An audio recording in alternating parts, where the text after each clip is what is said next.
और दूसरों को प्रभावित करने के लिए क्या अपने मानवीय स्वाभाविक स्वभाव का परित्याग कर दूं? लक्ष्मण, वह तो हृदय नहीं है, पत्थर है जिसमें बहती रसधार नहीं। भावो सवेन भजताम रस कामधेनु। रस एक कामधेनु है, उसको भाव के द्वारा ही दोहन किया जा सकता है। और भाव की चुटकी से जब रस कामधेनु के थनों को दबाया जाता है तब उसी में जो दूध निकलता है, उस दूध के जैसे दूध की अलग अलग मिठाइयां बनती हैं, उसी प्रकार से कामधेनु के इस दोहन कृत दोहित दूध से ही कोई ज्ञान की मिठाई बनाते हैं, कोई वैराग्य, कोई शांति उससे लेते हैं, कोई समाधान, कोई श्रेय प्राप्त करते हैं, कोई मुक्त हो। उसी दुग्ध का एक पदार्थ आपकी इस किसी के प्रेम के एक कण को पाकर के ही मनुष्य उल्लसित, विभासित, विभ्राजित और निर्भ्रांत होकर के कहता है, आहा, मैं धन्य हो गया। मैं उस प्रेमास्पद से कहता है कि तुमने ये जो मधुर मुस्कान से युक्त प्रेरक अमृत दृष्टि मुझे दी है, मैं करोड़ों जन्म लेकर के मर करके भी तुम्हारे दिए हुए इस रस के कण का ऋण नहीं चुका सकता। इसको संस्कृत के एक शब्द में कहते हैं आप्ति, आप्तोष। अब कुछ बाकी नहीं रहा, कुछ शेष नहीं है इस संसार में आने का। इस सौजन्य से, सौहार्द से मैं सब कुछ प्राप्त कर गया हूं। और कोई आगे बढ़ करके इसी दूध की एक और मिठाई बनाता है। क्या मनोवैज्ञानिक विश्लेषण है, वेदांत का परिमार्जन कर दिया श्री रघुनाथ ने। तो इसी से कोई कहता है आत्माराम, मैं आत्माराम। लेकिन उनका यह अनुभव है कि वे आत्माराम है, मेरा अनुभव नहीं है। सीता ही मेरी आत्मा है जिससे मुझको लोग आत्माराम कहते हैं। ये मेरा अनुभव नहीं है लक्ष्मण, ये मेरी स्थिति है, ये मेरी स्थिति है। आत्मारामो आप्तोस्मि अनुग्रहीतोस्मि तृप्तोस्मि तत्र साविध समाधानम तृप्त्येव दीप्ति वर्तते पूर्णोस्मि। एवं और सबसे आगे कहते, आगे जाकर के तो इस दूध की बनी हुई मिठाई के उन्माद में ही लोग कहते हैं कि शिवोहम ब्रह्मास्मि तत्त्वमसि।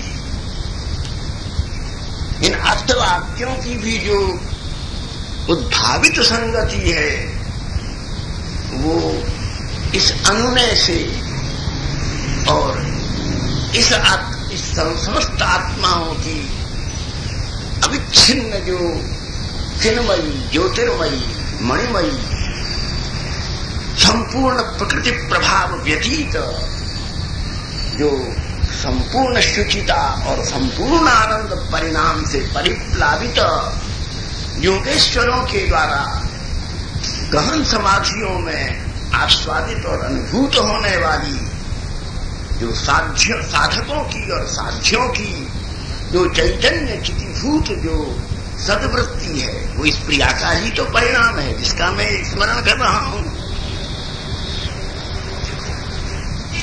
किशोरी जी का स्वरूप प्रकट करता है। और इसका यदि मैं इस समय ये जो प्रिया जी ने जो मुझे विरह किया है, लक्ष्मण, परिस्थिति जन्य नहीं है, ये अनुग्रह जन्य है। मुझे स्मरण के द्वारा सुख में रमण करने का, यह भी प्रेम का संयोग क्षणिक है। विरह अनल्प है। अनल्प विरह जीव के शांत पक्ष को निवृत्त करके अनंत की ओर उसे अग्रसर कर देता है। इसलिए महाराज ये प्रेम का दर्शन शास्त्र है, जैसे ये फिलॉसफी ऑफ लव। आप इसको सोशल कहते हैं, आप इसको पर्सनल कहते हैं, आप इसको सेंटिमेंटल और इमोशनल कहते हैं, आप इसको मनुष्य के अपने इगोइस्टिक या जो मटेरियलिस्टिक हैं वे लोग इसको एक विकार कहते हैं, उसको बुद्धि की विकृति कहते हैं या मानस वृत्ति कहते हैं, इसको एक पैशन में इसको ले जाते हैं, उसको एक स्कूल ऑफ थॉट्स जो है ना उसी में इसको एक just feeling, just impression, just a passion, just a thought, some eternal thinking, सब कुछ न कुछ this you have accepted, it is not the real. So many psychologist से so, but it is absolutely not. Raghunath ji कहते इस प्रीति का संबंध न शरीर से है, न बुद्धि से है, न मन से है, न अंतःकरण से है। लक्ष्मण जी घबरा गए, फिर भैया बोले आत्मा से है। जिससे प्रेम है वो माध्यम है, जैसे मीडियम। लेकिन वास्तव में आनंदाश्रय कब होता है? जब किसी माध्यम से आत्मा का संबंध परमात्मा से होता है, तब भाव की जो भूमिका बनती है वो प्रेम के क्षेमात्मक पर तत्व में परिलिहित तो होकर के जीवन के अद्वितीय सत्य का उद्घोष करती है। इसको बृहदारण्य को उपनिषद ने उद्घोष किया है, सत्येन वायुरावादि सत्येनादित्यो रोचते दिवि सत्ये सर्वं प्रतिष्ठितम् तस्मात् सत्यम परमम्। वो एक अविच्छिन्न अद्वितीय अखंड सत्य है। और प्रेम का मतलब है मनुष्य के अंतःकरण की वह स्थिति जिसमें विस्तीर्ण एक विराट सत्य को वह अपने अंतर में अनुभव करके और उसमें निमग्न होकर के प्राकृतिक व्यवहारों से मुक्त होकर के गहन समाधि में अवस्थित हो जाता है। ये आधि की ओर, व्याधि की ओर, उपाधि की ओर, धी की ओर, विधि की ओर नहीं ले जाता है, ये विशुद्ध समाधि की ओर ले जाता है। मेरी प्रिया मेरे मन की आधी नहीं है, चिंता नहीं है, मेरे शरीर की कोई डिमांड नहीं है, कोई शरीर की विकृति नहीं है, कामादिक विषयों से सीता का कोई संदर्भ नहीं है। वह तो मेरे चिदात्मा का एक चिंत्य, चिरचिंत्य। क्योंकि भाषा का बड़ा मुश्किल है ना, लेकिन उसको दार्शनिक शब्दों में कहते हैं कि चिरचिंत्य, सर्वदा चिंतन करने के योग्य, चिरचिंत्य आत्म चैतन्य चित्तोन्मिषित विलसिति इति वर्तते तत्र। नैयायिक उसको अपरिच्छिन्न अवच्छिन्नत्वं विच्छिन्न परात्मपर चैतन्य भूति संपन्न यह सा एव आत्मसंगतः, आत्मसंगति में विद्यमान है। और अगर आपको ऐसा नहीं होता है तो आपको सबकी पहचान मिली, आप अनंत अनाचार में, उद्वेग में, विकार में, विचारों में भटक गए हो। क्यों? हे मनुष्य, तुमने वह संग नहीं किया और वह सिद्धि नहीं मिली जिसमें तुमको तुम्हारी आत्मा का ज्ञान होता। लोग उसको कहते हैं जो उनको उनकी बुद्धि से प्राप्त हुआ है। मैं उसके लिए आवेदन कर रहा हूं जिससे मेरी आत्मा का अनुभव मुझे प्राप्त होगा। और इसलिए भगवान ने, श्री रघुनाथ जी ने कहा, लौकिक दृष्टि से लक्ष्मण सीता के 6 गुण हैं मैं प्रतिक्षण किशोरी में षड्गुणास्वादनम 6 गुण देखता। जब सीता मेरे साथ यज्ञशाला में बैठती, हाथ में श्रवा लेकर के और वेद मंत्रों का उच्चारण मेरे साथ करती, स्वर में स्वर मिला करके, उस समय वह मेरी कितनी मधुर पत्नी थी।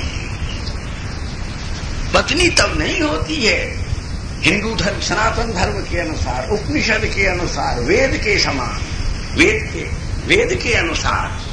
अरे होटल में और सब जगह तो आप किसी भी स्त्री को ले जा सकते हो, लेकिन पत्नी की इसलिए हिंदू धर्म में सबसे ज्यादा जरूरत है कि आप उसके बिना यज्ञ नहीं कर सकते, तीर्थाटन नहीं कर सकते, वेद विहित किसी कर्म का अनुष्ठान नहीं कर सकते, उसके बिना किया हुआ दान, उसके बिना किया हुआ यज्ञ, उसके बिना किया हुआ योग ऐसे ही अपरिवर्तहीन पूर्व मीमांसक कहते हैं जैसे यज्ञ में न गिर करके आहुति राख में गिर जा करके अपूर्वत्वोत्थापन करने में असक्षम हो जाती है।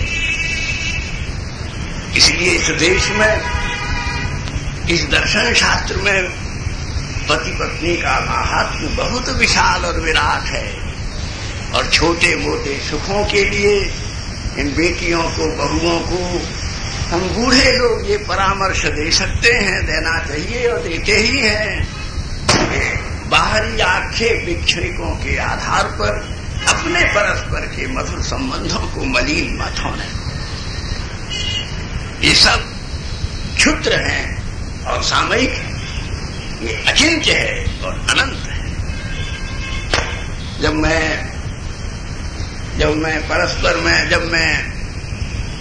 परिहास करता हूं, खास परिहास हम करते हैं, विनोद करते हैं, तब सीता मेरी परम मित्र है।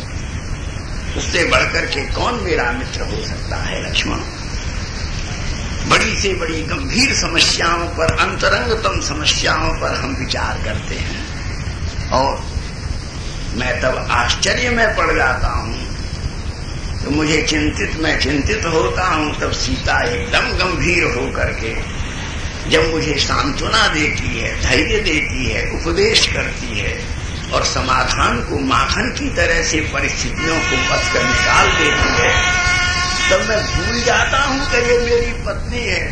तब मैं उसके चरणों में माथा रख करके प्रणाम करता हूं, हे भगवान वशिष्ठ तुमको प्रणाम है। तब वो मेरे सामने साक्षात मेरे परम कुल गुरु भगवान वशिष्ठ के सामने आकर खड़ी हो जाती है। और जब हम अंतःपुर में विहार करते हैं, तब सीता एक दिव्यांगना की तरह से मेरा आत्म विनोद, आत्म विहार संभावित करती है। जब मैं कभी किसी बात में आपत्ति करता हूं, थोड़ा डांट देता हूं, तब सीता मेरी आज्ञाकारिणी पुत्री है। मैंने कभी अनुभव नहीं किया कि मेरे कोई संतान नहीं है, सीता ही मेरी सर्वोत्तम संतान है।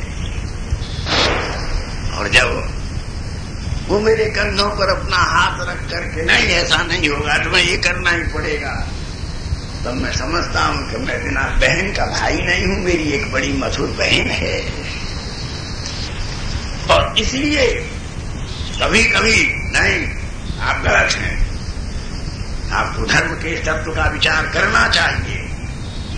तब मैं प्रणाम करता हूं कि मेरी माता कौशल्या और मेरे पिता महाराज दशरथ मेरी पत्नी के व्यक्तित्व में ओतप्रोत हो गए। इसलिए वो सार्वभौम संबंध है। उसको आप अपनी इंटेलिजेंस से, अपनी विजडम से, अपने एक्सपीरियंस से, अपनी रिकॉग्नाइजेशन और रियलाइजेशन से, अपने एट्रीब्यूट से और अपने एटीट्यूड से तुम उसको मत तोड़ो।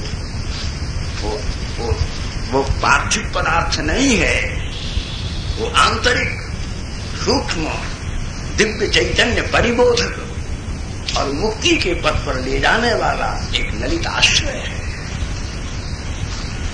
और ये कहकर के रघुनाथ जी एकदम विगल हो गए। सीते, हे प्राणाधिके, हे प्रिय, हे मृग शावक नयने, ये कह करके लक्ष्मण जी देख रहे, देवता देख रहे, क्या हो रहा है। बोले इसलिए प्रिया भावावेशित जब रघुनाथ दंडकारण्य में दौड़े और जिस वृक्ष का आलिंगन करते थे, रघुनाथ जी के विरह ताप से उस वृक्ष की जड़ योनि खत्म हो जाती थी। जय जय श्री राम, वो शंख चक्र गदा पद्म युक्त होकर के और भगवान के देखते देखते वैकुंठ चला गया। महाराज इस प्रिया भाव भावित तत् करुणा स्नुति संयुक्त तत् महिमा परमा संयुक्त रघुनाथ संस्पर्श से दंडकारण्य के वे समस्त देवगण जो कि उस रूप में वृक्षों की योनि में अवस्थित थे, रघुनाथ जी ने सबको सबके कर्म काल प्रारब्ध और माया से मुक्त करके उनको अपने धाम में भेज दिया। और ऐसे आज अपनी मधुर प्रिया के भावावेश में गहन समाधि में जिस मुक्ति की प्राप्ति होती थी, रघुनाथ जी ने प्रिया के करुणा के भावावेश में आज उस मुक्ति को, इन वृक्षों को, पादपों को, तरुओं को, बेहगों को और संपूर्ण जड़ चेतन सृष्टि को अपने एक अपूर्वतम रसोल्लास की भूमिका में समर्पित कर दिया। और इस प्रकार से एक बहुत बड़ा संदर्भ महर्षि ने वर्णन किया। हमने केवल बहुत संक्षिप्त समरी और वहां से दूत होकर के रघुनाथ जी विचरण करते हुए और ऋषिमुख पर्वत की तलहटी में पहुंचे। जब ऋषिमुख पर्वत की तलहटी में पहुंचे तो वहां महाराज ऋषि पर्वत के ऊपर सुग्रीव जो हैं वो 5 विशेष अपने सहचर, मंत्री, मित्र और अनुग, ये पांचों की एक संगति होती है। इनके साथ ऋषिमुख पर्वत के ऊपर बैठे थे और सुग्रीव ने देखा लता मंडप में से दोनों राजकुमार तपस्वी वेश में जब वहां से निकले, सुग्रीव चिल्लाया, हनुमान जी, हनुमान जी, हे जामवंत जी, जल्दी चलिए, जल्दी चलिए। बोले क्यों, क्या हुआ? बोले प्रलय होने वाली है। बोले प्रलय होने वाली है? हनुमान जी ने कहा मुझे तो कोई प्रलय का लक्षण नहीं दिख रहा, कहां प्रलय होने वाली है? अरे बोले देखते नहीं हो वो सामने, वो दोनों जो आ रहे हैं ना, ये चंद्र सूर्य नहीं है। जब प्रलय होने को होती है तब क्या होता है? सूर्य और चंद्र दोनों पुराण के अनुसार हिमांश आकाश से सूर्य भी पृथ्वी पर गिर जाता है और चंद्रमा भी पृथ्वी पर गिर जाता है। और उस समय तत्वज्ञानी लोग ये कल्पना कर लेते हैं कि अब ये प्रलय का समय आ गया है। तो मैंने जो ये पुराण में पढ़ा, ये सूर्य चंद्र दोनों पृथ्वी पर आ जाते हैं आकाश से, तो देखो हनुमान जी, सूर्य और चंद्रमा दोनों एक साथ चल रहे हैं, इसलिए मुझको प्रलयाभास हो रहा है। हनुमान जी हंस गए, बोले सुग्रीव तुमको भ्रम हुआ है, ये सूर्य चंद्र नहीं है, तुम इनको ध्यान से देखो। तो फिर कल्पना की कि फिर ऐसा इतना तेजस्वी आने का मतलब ये हो सकता है कि मेरे भाई बाली ने, क्योंकि शाप के कारण से, महर्षि मतंग के अभिशाप के कारण से बाली यहां नहीं आ सकता, इसलिए उसने अपनी शत्रुता निकालने के लिए, बैर निकालने के लिए और मुझे मारने के लिए कोई बहुत तेजस्वी पुरुषों को यहां भेजा है, और ये मुझे कोई प्रकार की क्षति न पहुंचा दे, मेरा अनिष्ट न कर दे। तब हनुमान जी ने कहा कि वानर राज, आप मुझे क्षमा करें, कल्पना और अनुमान, स्वप्न और जागृति, तुरीय परत्व का बोध और निर्णय, ये सब स्वस्थ मानस के विषय हैं। ये मनुष्य को उसी समय होना चाहिए जब उनकी निस्पंदित निर्विकल्प अंतर्धारा हो। तुम असंगत अनुमान कर रहे हो। मुझे तो आज ही ये अनुभव हो रहा है कि तुम केवल स्वरूप, अभी तक तो मैं ये समझता था कि तुमने बंदर का स्वरूप बनाया है, लेकिन आज तुम बंदर का स्वभाव ग्रहण क्यों कर रहे हो?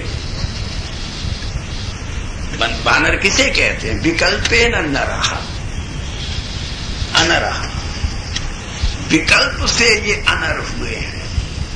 वैसे तो दिव्य देवत्व में मानव शरीर है, लेकिन रावण को जो ब्रह्मा जी का वरदान है कि तुमको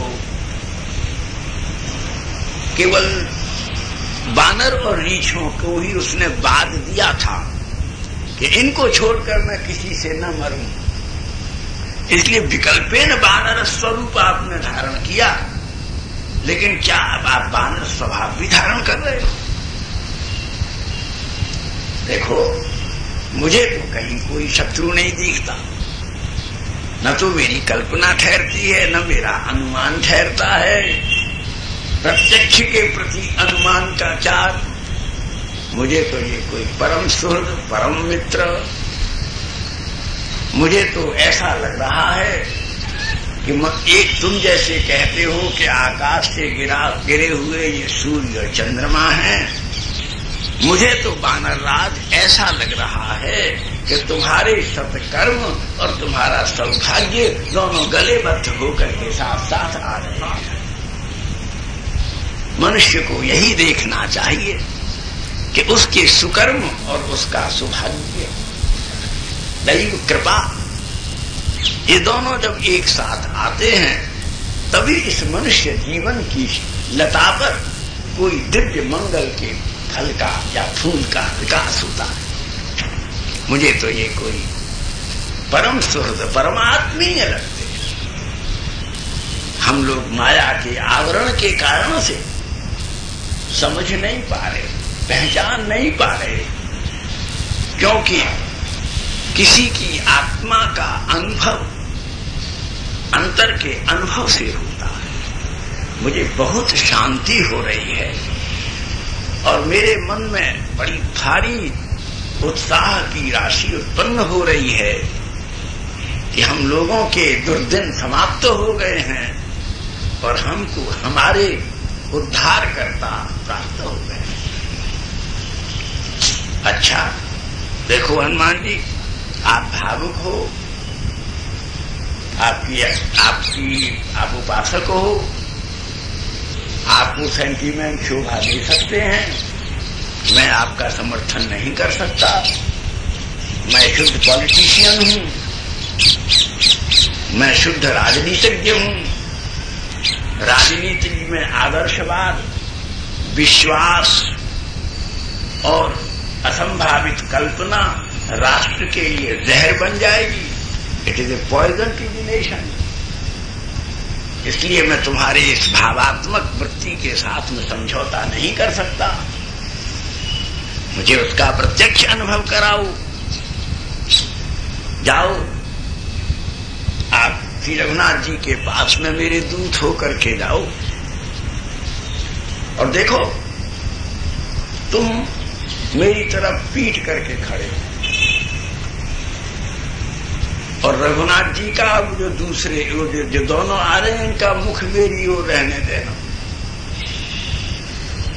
तुमने क्या बात की है ये मैं कान से नहीं सुनूंगा, लेकिन उसके जवाब देने के समय जब दोनों के होठ हिलेंगे, जब माथे पर रेखाएं पड़ेंगी, जब कपोल पर सकुचन, विकचन, स्फुरन, स्फारन, उत्क्रोचन और उल्लसन, ये 5 क्रिया जब कपोलों पर होगी और जब उनके ईशत, अट्टहास, मिति मितहास अस्फुट रदाभावत्व, जो हास्य के 6 कोण बनेंगे और उनकी नासिका में श्वास को तीव्र या मंद करने के लिए निष्कर्षण की जो क्रिया होगी, मैं उससे समझ लूंगा कि ये हमारे हित के लिए आए हैं, ये अनिष्ट के लिए आए हैं। इनके ऊपर की आकृतियां क्या हैं और भीतर की शास्त्र क्या है।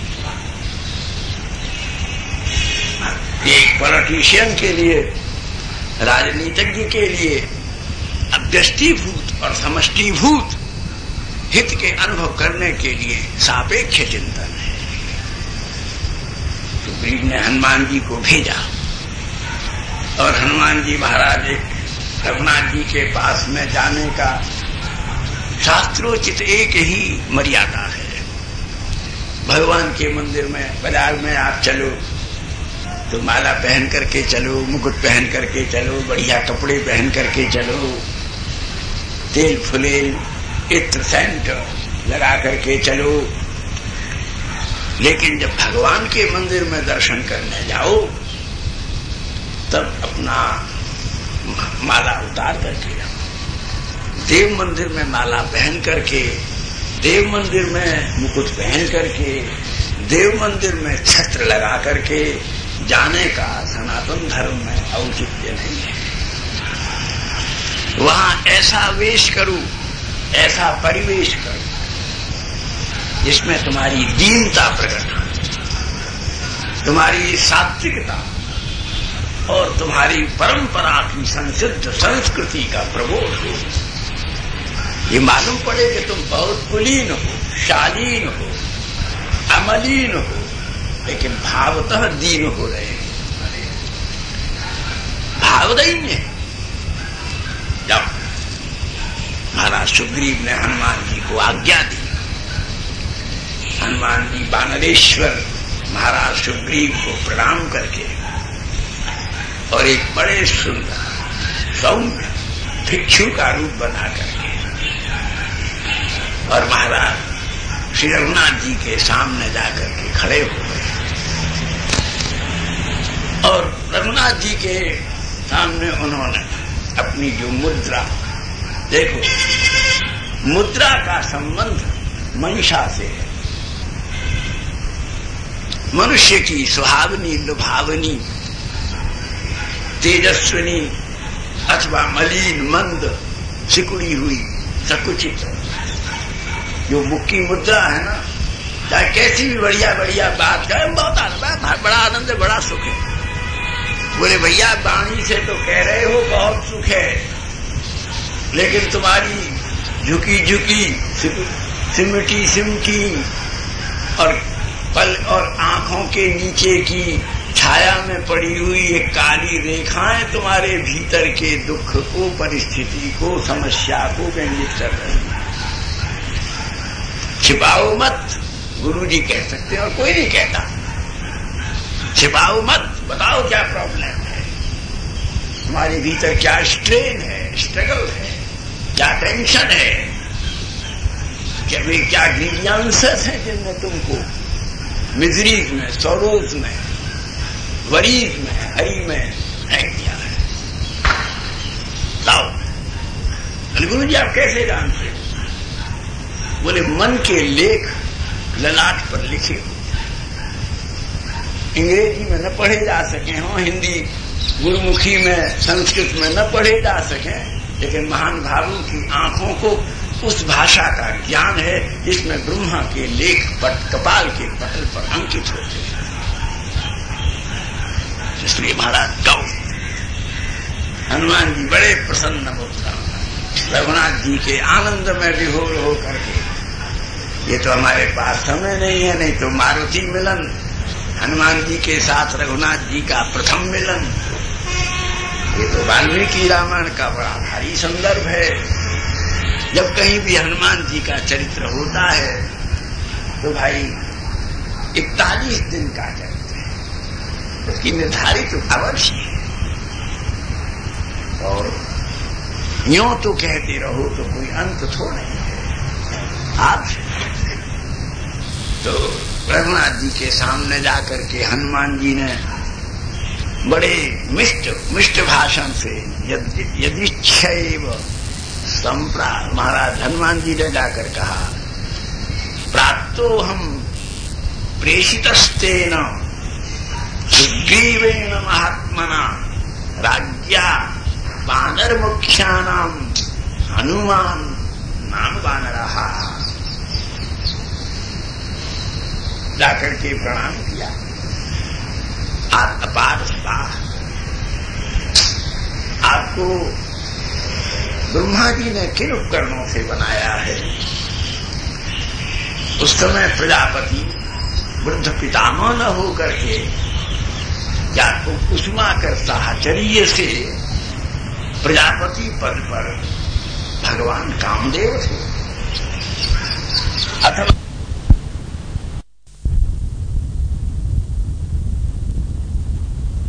शबरी की 90 वर्ष 7 महीना 17 दिन। आज जीर्ण वृद्धा,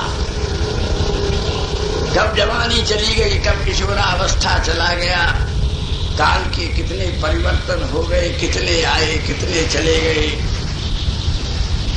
तो महाराज उस प्रकार से तब एक दिन शबरी बहुत दुखी थी, कभी कभी बड़ा रघुनाथ बहुत निष्ठुर पीड़ा ऐसी लिपट गई है जैसे कोई स्त्री बाथरूम में नहाने जाए, अब मलमल की धोती पहने। आप लोगों को तो अब ये सब साड़ी वाड़ी हैं, पहले ढाका की मलमल आती थी, एक थान एक अंगूठी में से खिंच जाता था। तभी अंग्रेजों ने अंगूठे काट करके उन शिल्पियों के जहाज हुए, सारे के सारे यूरोप में, फ्रांस में, जर्मनी में, लंदन में, सब जगह पर ये ढाका की मलमल की धूम मची हुई थी। बड़ी पतली, पुराने घरों में कोई ने गला गलाया, वो ढाका की मलमल कभी कभी निकलती है तो महाराज उसकी बारी इतनी सी पैकेट बनती है, इतनी सी, और 40 गज का थान निकलता ऐसे जाता और समाना सस्ते से महाराज, क्या पूछो। वो मलमल आती थी उस समय 2 पैसा गज। पश्मीना, जर्मनी का पश्मीना जो आज किसी कीमत पर बाहर नहीं आता था, वो 7 आना गया। हमने एक चेस्टर से मंगाया था, 4 रुपया 12 आने, लाहौर में जब पढ़ते थे यूनिवर्सिटी में। अभी तक रखा था वो एग्जीबिशन में, 5000 में नहीं बन सकता, तो पश्मीना ही नहीं। तो महाराज समझ वो मलमल की, तो हम ना कह रहे थे उस मलमल की धोती को पहन के कोई बेटी, कोई मैया नहाए तो पानी के गिरते ही वो शरीर में लिपट जाता, और जितना उसे सुलझा वो लिपटती जाती। तो महाराज मलमल के कपड़े की तरह से प्रेमियों के मन से पीड़ा लिपट जाती, और जितना सुलझाते हो वो लिपटती जाती। तो शबरी की भी यही एक दिन बड़ी दुखी हो गई, बड़े निष्ठुर, बड़े निर्मम, बड़े निर्मोही, सौरे शब्द कह दिए, निरंकुश हो। लोग कहते हैं करुणामय, मैं मरी जा रही हूं, जली जा रही हूं, तड़प रही हूं। इतने लोग भी एक झलक दिखा देते तो तुम्हारा क्या बिगड़ जाता। ये कह करके आंखें मीली, खोली तो देखा सामने श्री लखनलाल जी के साथ में श्री राघवेंद्र खड़े हुए थे। तो बोले आंसू तो तेने आंखों में से आज ही पहुंचे हैं, तभी तो मैं तुझे दिखाऊं। आंसुओं का नाना भी दोष है, और निरंतर आंसुओं के आने से बता तुझे मैं कैसे दिखता। तेरे द्वार पर ठहरो, तुम राम हो? हाँ, मैं भगवान बताऊं, तद्रूपता मैं भगवान बताऊं। महर्षि याज बोले आप ठहरिए, और भीतर गई। अब भीतर जाकर के गुरु जी की खड़ाम रखी, उन पालकाओं को माथे पर धर करके भगवान मतंग की ओर से, हे ठाकुर राजकुमार, मैं तुमको अपनी प्रणाम अर्पित करता। भगवान राघवेंद्र ने साष्टांग प्रणाम किया भगवान मतंग को, हम दोनों की हंस के बोली जैसे कहो गुरु जी, इससे बड़ी उन्मत्तता का, उन्माद का कोई दूसरा क्षण नहीं होता। इस मिलन बेला से बढ़कर के उन्माद कुछ नहीं होता। लेकिन मैंने देखो याद करके पहली प्रणाम भी आपको अर्पित की है, आपके ही स्वरूप में आविष्ट होकर के की है। आप अब मेरी उपकृति से प्रसन्न हो जाइए गुरुदेव। अब मैं रघुनाथ जी का दर्शन करने के लिए जा रही हूँ, मुझे रघुनाथ के चरणों की परम गति प्राप्त हो, आशीर्वाद करो गुरुदेव। ये कह करके और शबरी अपनी उस कुटी से निकली। अब महाराज तब हाथ रघुनाथ में शबरी बड़ी दीनहीन नीच कुल, मैं कुछ नहीं पढ़ी लिखी, मैंने कोई तप साधन योग नहीं किया। रघुनाथ जी आप जो इस आश्रम में आए हैं उसमें शबरी का कुछ नहीं है, ये महान गुरु की कृपा धारा में बह करके आप आ गए हो। मैं शरणागत हूं, त्राहिमाम। तो महाराज रघुनाथ जी शबरी गोसाई जी ने शबरी का चरित्र वाल्मीकि रामायण के आश्रय से नहीं लिखा, उन्होंने वो चरित्र अध्यात्म रामायण से लिखा है। इसलिए उन्होंने रघुनाथ जी के मुख से नवधा भक्ति का उपदेश दिया है। वाल्मीकि ने उसको शुद्ध प्रेम का के रूप में रखा है। प्रेम में उपदेश आदेश का अवकाश नहीं होता। वो सब भाषण प्रवचन करने के लिए समय कहाँ है। जब पहले प्रेमी बैठता है या प्रेमिका बैठती है तब चाहे देखो बड़ा सूक्ष्म विषय है, डिफरेंट एंगल्स हैं। मैं कहता हूं मैं इनको बहुत प्यार करता हूं, तो भला आदमी सोचेगा कि इस बात के कहने का एंगल क्या हो सकता है। महाराज जी क्या एंगल है? बोले वात्सल्य, मेरी बेटी है। क्या पिता अपनी पुत्री को प्यार नहीं कर सकता? रघुनाथ जी को राधे कृष्ण जी को श्री राधा रानी ही प्यार करती हैं, क्या बाबा प्यार नहीं करते? क्या यशोमती प्यार नहीं करते? बलराम जी प्यार नहीं करते? अर्जुन तो कृष्ण वरुथक सुबल श्री रामा ये प्यार नहीं करते? प्यार करना तो जीवन का लक्ष्य है, लेकिन पात्र के साथ अपने एंगल पर खड़े होकर करो। जिसके पास एंगल नहीं है वो एंगल हो जाता, ईगल हो जाता। इसलिए मैं इस बेटी को बहुत प्यार करता हूं। अरे सुभाष की बेटी है, पुत्री भी नहीं पौत्री है। मुझे बाबा होकर के प्यार करने का किसी को अधिकार नहीं है क्या? लेकिन लोग गलत क्यों समझते हैं? They are not recognising the proper angles which has been given. मैं प्यार करता हूं, मेरी बहुत आसक्ति है बच्चे में हो जाए, परंतु मूर्खता से साथ में क्यों करते हो? अवस्था देखो, पात्र देखो, एंगल तो समझो। बिना एंगल समझे हो, इसलिए एंगल्स चार हैं: वात्सल्य, सख्य, दास्य और माधुर्य। और इसलिए अब यहां भी शबरी प्यार कर रही है, लेकिन देखो सब लोग भ्रमित हो गए हो। कांता भाव भाविता नहीं है, ये लक्ष्मण जी की कोष्ठ में दास्य भावान्विता है। माधुरी एंगल नहीं है, किशोरी जी का एंगल नहीं है, लखनलाल जी का एंगल है। दास्य के अधिष्ठाता बलराम है, लक्ष्मण है। माधुर्य की श्री राधा रानी है, सख्य के श्री सुबल हैं। इसलिए प्रेम शास्त्र को भी उनके रसवई शिष्ट गोष्ठों को भैया बिना अनुशीलन के, बिना स्वाध्याय के, अंधे की तरह से केवल ये बेटियां हैं, कैसी सुंदर सुंदर बेटियां हैं, इनको प्यार न किया तो पत्थर हो, लेकिन प्यार करने का एंगल तो रखो। तो और वो एंगलों उसका ज्ञान नहीं रहा। केवल आज पाश्चात्यों ने, क्योंकि उनके पास एंगल्स नहीं, हमारे पास है,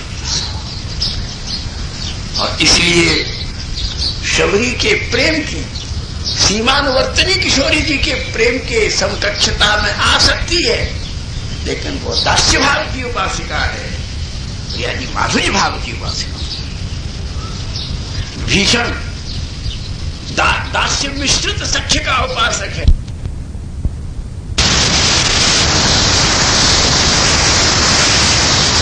और इसलिए शाश्वत सिद्धा प्रसन्न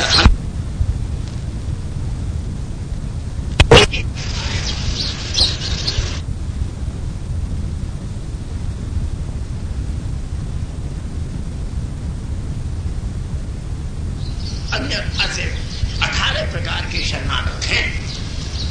उनमें ये निश्चय करना पड़ेगा इस शरणागत का कौन सा कक्ष है, कौन सा एंगल है, कौन सा पोस्ट है।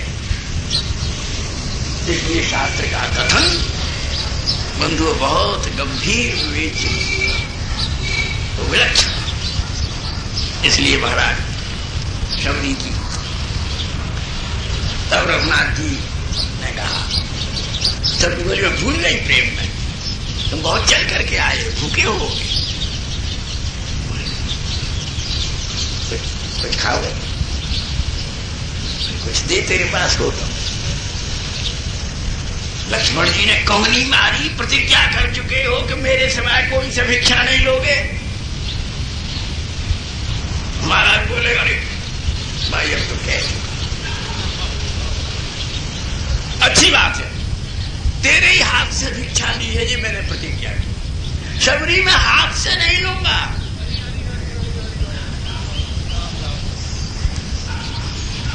इसमें जाति पाति का दोष है, इससे हमने कितनों की इज्जत लूटी है, कितनों का शासन किया है, कितनों के आगे हाथ पसार करके असत धन का ग्रहण किया है। मैं हाथ से खाने के लिए वैकुंठ से नहीं आया हूं। तो गुस्सा क्यों, लाल हो गई रघुनाथ जी। अध्यात्म शिव जी कह रहे हैं पार्वती से, अध्यात्म रामायण शिव पार्वती संवाद। शिव कह रहे हैं पार्वती से कि पार्वती मैंने रघुनाथ जी को क्रोध में कभी नहीं देखा, लेकिन शबरी के ऊपर लाल हो रहे हैं, हाथ से खिलाएगी, मैं हाथ से खाने आया हूं। शबरी ने पूछा कैसे खाओ, गुस्सा क्यों होते, काका है गुस्सा खाओ। तो मैया कहती है मैया से लाल पीला होता है, बच्चा अधिकार है, मैया पर अपना प्रभुत्व समझता है, दास भगवान के ऊपर अपना अधिकार मानता है। बोल कैसे खाओगे, मैंने खिलाना है तो अपने मुंह से मेरे मुंह दे दे। मर्यादा पुरुषोत्तम भगवान राघवेंद्र। शबरी चर्वित स्थिवर मिश्रिता, उस बेर को खा, वाह, कौशल्या के पकवान को भूल गए। बिगरानी का छिलका, शबरी का वेद, सुदामा की पत्नी सुशीला का दंड, भगवान को सदा याद रहती, क्योंकि उनमें व्यवहार का पंख नहीं है, उनमें प्रेम की माधुर्य की मसनता है।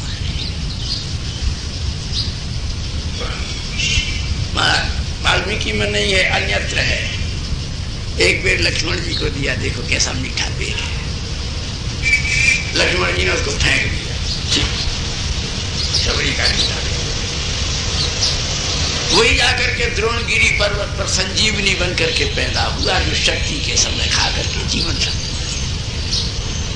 भैया झूठा खाना बुरा है, लेकिन अति प्रेमी का झूठा भी न खाया तो यार फिर उससे बढ़िया स्वादिष्ट पदार्थ नहीं जा सकता है। लेकिन आमतौर पर हम एक बात कहते हैं हर एक गुरु हर एक महात्मा का तुम चरणामृत धोकर पीते हो, झूठा खाते हो, ये अनर्थ है।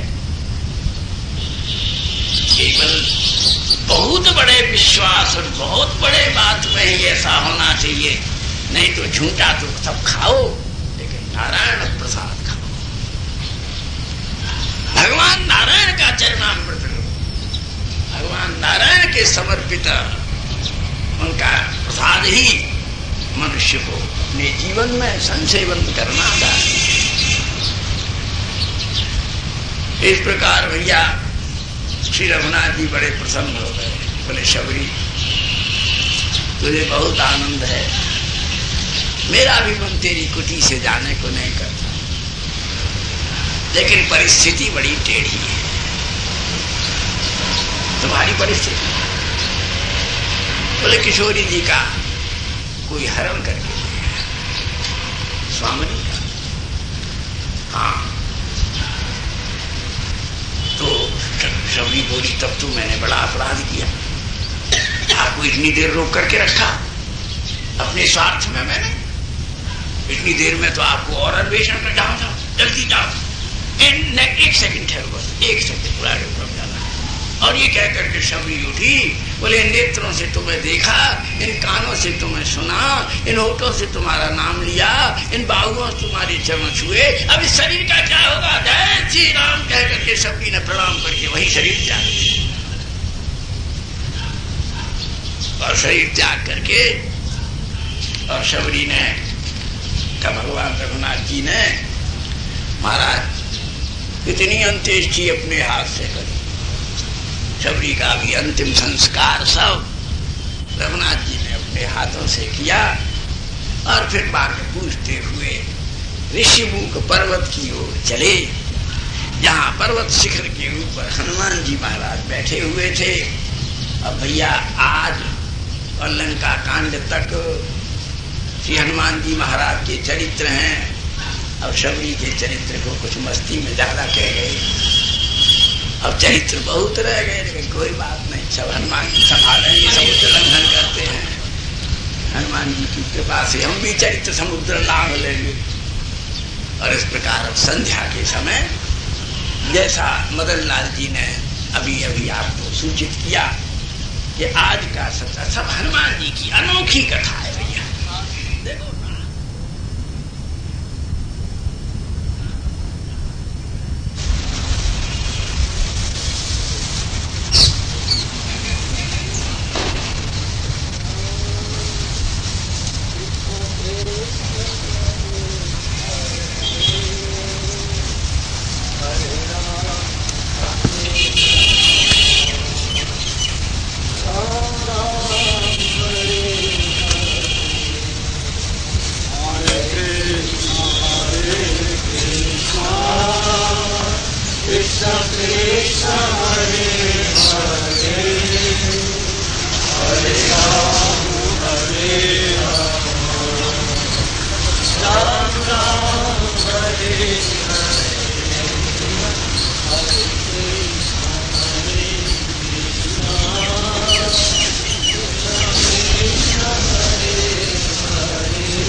चुम्बनी भवतु कापिकारम्भनि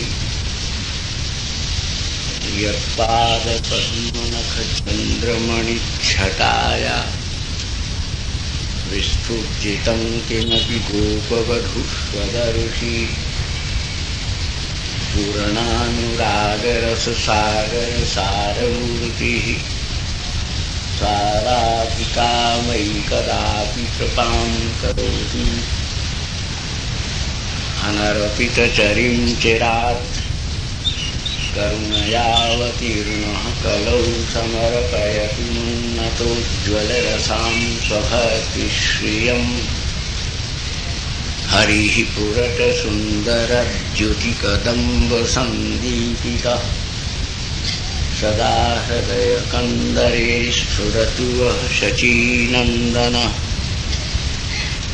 आपदामपहंतारं दातारं सर्वसंपदां लोकाभिरामं श्रीरामं भूयो भूयो नमाम्यहम् नारायणं नमस्कृत्य नरं चैव नरोत्तमं देवीं सरस्वतीं व्यासं ततो जयमुदीरयेत् सच्चिदानन्दरूपाय विश्वोत्पत्त्यादिहेतवे तापत्रयविनाशाय श्रीकृष्णाय वयं नमः श्रीरामाय वयं नमः अतुलितबलधामं स्वर्णशैलाभदेहं दनुजवनकृशानुं ज्ञानिनामग्रगण्यम् सकलगुणनिधानं वानराणामधीशं रघुपतिवरभक्तं वातजातं नमामि कृष्णाय वासुदेवाय हरये परमात्मने प्रणतक्लेशनाशाय गोविन्दाय नमो नमः। हरे कृष्ण कृष्ण कृष्ण हरे हरे हरे राम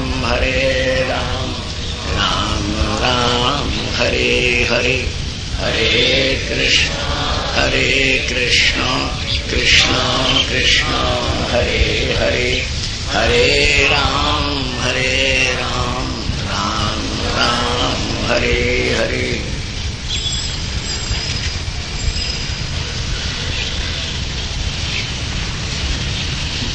ततां पुष्करणीं गत्वा पदमोत्पलघषाकुलां रामः सौमित्रिसहितो विललापाकुलेन्द्रियः तत्र दृष्ट्वैव तां हर्षादिन्द्रियाणि च कम्पिरे सकामवशमापन्नः सौमित्रिमितमब्रवीत्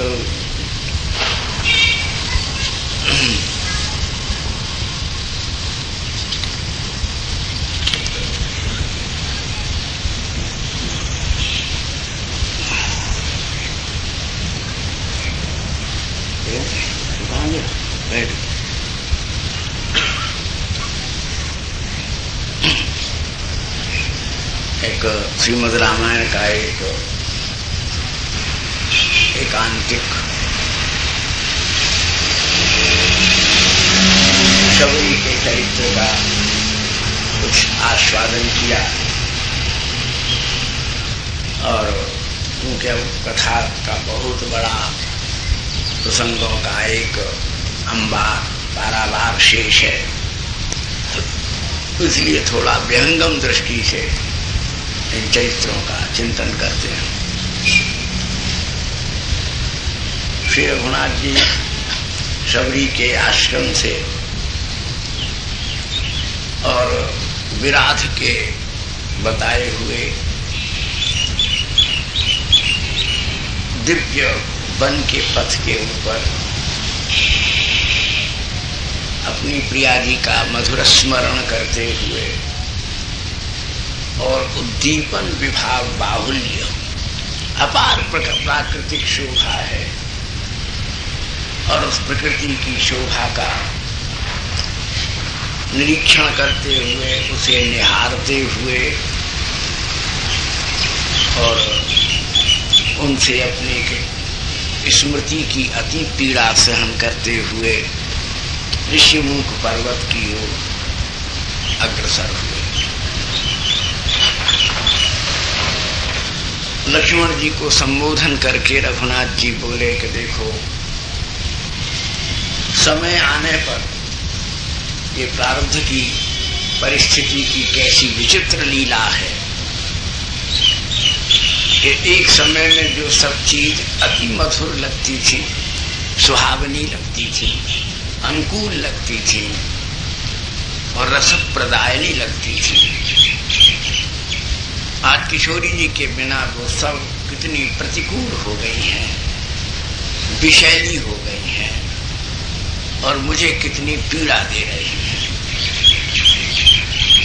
ये महर्षि का एक बड़ा अपूर्व श्लोक है, यानि स्म रमणीयानि तया सह भवन्ति मे तान्येवा रमणीयानि जायन्ते मे तया विना। अनुष्टुप छंद है, छोटा सा श्लोक है, लेकिन ये तो रामायण तो प्रतिभाओं को निमंत्रित करती है कि कितना आस्वादन कर सकते हो, कितना आलोडन कर सकती हो, कितना विस्तार कर सकते हो, इसमें से कितना रसों को निचोड़ सकते हो। तो इसलिए एक दिन ये चंद्रमा जब मैं अपनी मधुर प्रिया को अपने वामांगों में करके उनके सुंदर चंद्रमा के से सुंदर मुख को अपने नेत्रों में चकोर की तरह से जब सन्मुख रख करके निहारता था, उस समय यही चंद्रमा मेरे कितने अनुकूल था, कितना सुहावना लगता था, कितना शीतलता देता था। और आज ये मुझे अकेला पा करके और बिना प्रिया के देख करके, और इसने कैसी आंखें बदल ली हैं, अब इसकी किरणों से अंगारे बरसने लगे हैं। और ये चंद्रमा अपनी शरद विभा विकीर्ण करता हुआ मेरा कैसा परिहास कर रहा है कि देखो, अपने को बड़ा पराक्रमी मानने वाले केवल उस मधुर प्रिया के ही बल से जो प्रसन्न थे, आज ये कितने कमजोर पड़ गए हैं और मेरी किरणों में से बरसने वाले, ताप करने वाले अंगारों को सहन नहीं कर पा रहे। ये सब मृग, खग, खंजन, चकोर, शुक, कीर, पारावत, कारंड, ये सब कितने सुहावने, कितने मधुर लगते थे और विस्फारित नेत्रों से अपने कटाक्ष दृष्टियों के द्वारा, व्यवहार के द्वारा ऐसा प्रमाणित करते थे कि ये मेरे बड़े आत्मीय बंधु हैं। लेकिन आज प्रिया से भिन्न हो जाने पर इन सब ने अपनी नजरें बदल ली। ये मृग मुझे अपनी आंखों से देख करके प्रिया के कटाक्षों की याद दिलाता है और जब मैं तड़प जाता हूं उनकी स्मृति में, तब ये चौकड़ी भर करके भाग जाता है। ये पिक जो पंचम स्वर में पूजन करके अपनी मधुर काकली से मेरे प्रेम भरे हृदय को एक रस की धारा में निमग्न कर देता था और मैं उसमें जो प्रिया की मंगल कोमल वाणी, कोमल संगीतमयी वाणी का आस्वादन करता था, आज ये पिक अपने पंचम स्वर में कूज करके और गंगवाणी के द्वारा कुह कुह कह करके मुझको कितनी बड़ी चुनौती, चेतावनी दे रही है और मुझको कितना शिथिल, पीड़ित और कितना व्यथित कर रही है। स्मरणालंकार, ये काव्य में स्मरणालंकार है, उद्दीपन विभाव के, इसको उद्दीपन विभाव कहते हैं। रघुनाथ जी आलंबन है, आश्रय रूप किशोरी जी से अलग हो जाने के कारण जो उद्दीपन करते थे, अनुकूलता करते थे, वे आज कितने सब प्रतिकूल हो गए हैं। कमल को देख करके, एक एक सुंदर वस्तु को देख करके, और इस प्रकार से अपनी प्राणाधिका, अपनी अति प्रियतमा प्रिया के विरह में कातर होकर के, विभोर होकर के, उनकी रसमाधुरी का सेवन करते हुए, उनके गुणों का स्मरण करते हुए, रघुनाथ जी अत्यंत अश्रु विमोचन करते हुए, निश्वसन करते हुए, अपने कंठावरोध से और पग पग पर रोमांचित होते हुए, शिथिल होते हुए, और एक आह भर करके विवश पदन्यास पूर्वक दंडकारण्य में पधारे। लक्ष्मण जी ने कहा, भैया सब देवता देख रहे हैं, तुम धीर गंभीर पुरुष हो, प्राकृतिक कामियों की तरह से, आसक्तों की तरह से आपकी इस भावभंगी को देख करके सब लोगों के मन में अपार विस्मय हो रहा है, आश्चर्य हो रहा है। बोले रघुनाथ जी ने कहा कि आप उसके विस्मय का और उनके स्मय का, इन दोनों का मुझसे क्या संबंध है? मैं दूसरों के मुलाहिजे और दूसरों को प्रभावित करने के लिए क्या अपने मानवीय स्वाभाविक स्वभाव का परित्याग कर दूं?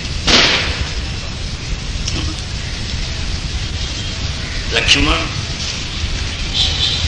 वह तो हृदय नहीं है, पत्थर है जिसमें बहती रसधार नहीं। भावो तवे न भजताम रस कामधेनु।